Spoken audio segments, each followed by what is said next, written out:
Hello बच्चों, let's read out the questions. The question says two cells of same EMF but different internal resistance R1 and R2 are connected in series with resistance capital of R. The value of resistance R for which the potential difference across the second cell is 0 is. So यहाँ पर हमें simply बोला जा रहा है कि दो sales हैं. So let's suppose कि ये पहला वाला सेल हो जाएगा, ये उसकी इंटरनल रेजिस्टेंस होगी. इसको कनेक्ट किया जाता है दूसरे सेल से कुछ इस तरीके से with resistance capital of are.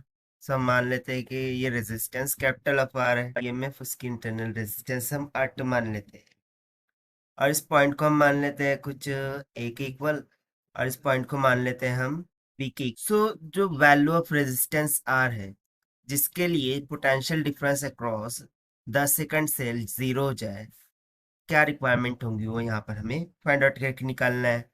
तो चलिए स्टार्ट करते हैं हम सोल्यूशन से.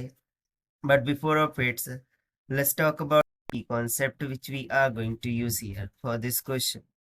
So since we remember that from Ohm's law V is equals to I into R हो जाता है, तो बस इसी फॉर्मूले का हमें यहाँ पर यूज करना होगा. और सेकंड थिंग हम यहाँ पर यूज कर लेंगे the Kirchhoff's voltage law which states that the summation of voltage inside a closed loop is equals to 0. तो सबसे पहले यदि मैं यहाँ पर देखूँ तो ये क्लोज लूप बन रहा है, इसमें यदि मैं किरचॉफ्स वोल्टेज लॉ लगा दूँ तो सिंपली हमें क्या मिल जाएगा, E माइनस में लेट सपोज के इससे फ्लो होने वाला जो करंट है वो I के बराबर है, तो सिंपली हो जाएगा E minus of I into R1 plus में E minus of I into R2 minus में I into R. This will be equals to 0. यहाँ से यदि मैं E plus E twice of E हो जाएगा, सो हो जाएगा twice of E minus of I को कॉमन कर लिया, सो इन द ब्रैकेट क्या हो जाएगा R1 प्लस में R2 प्लस में capital of R is equals to 0. So यहाँ से जो करंट का मान I है वो कितना निकल के आ जाएगा, twice of E divided by R1 plus में R2 प्लस में कैपिटल ऑफ R की. इसे हम मान लेते हैं इक्वेशन नंबर फर्स्ट. ना एज पर द क्वेश्चन हमें तो पोटेंशियल डिफरेंस लेना है, तो चलिए हमने जो पॉइंट माने थे A एंड B, इसके बिटवीन में हम पोटेंशियल डिफरेंस कैलकुलेट करते हैं. तो simply we will write the potential difference VA minus में VB, this will be equals to, so उसमें एक EMF सोर्स E और इंटरनल रेजिस्टेंस है जिसमें से फ्लो होने वाला करंट I है, सो वो आ जाएगा that is E minus I R2.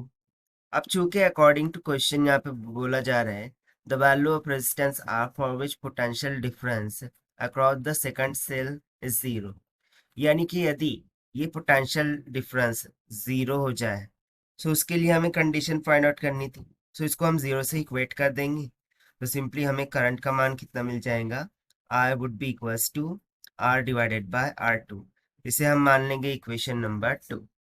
ना इक्वेशन 1 और 2 को हम इक्वेट कर देंगे, सो यहाँ पे मिल जाएगा E divided by R2, this will be equals to twice of E divided by R1 plus में R2 प्लस में कैपिटल ऑफ R. सो यहाँ से E से E कैंसिल आउट हो गया, क्रॉस मल्टीप्लाई करेंगे, समय कैपिटल R का मान कितना निकल के आ जाएगा, R would be equals to R2 minus of R1. अब देखिए यही हो जाएगा हमारा required answer for this question जो कि हमसे पूछा गया था, to find it out which we have found by using the Kirchhoff's voltage law. Now according to given option R2 minus R1, that means option A will become correct. So this is the required solution. I hope you understood it well. Best of luck. Thank you.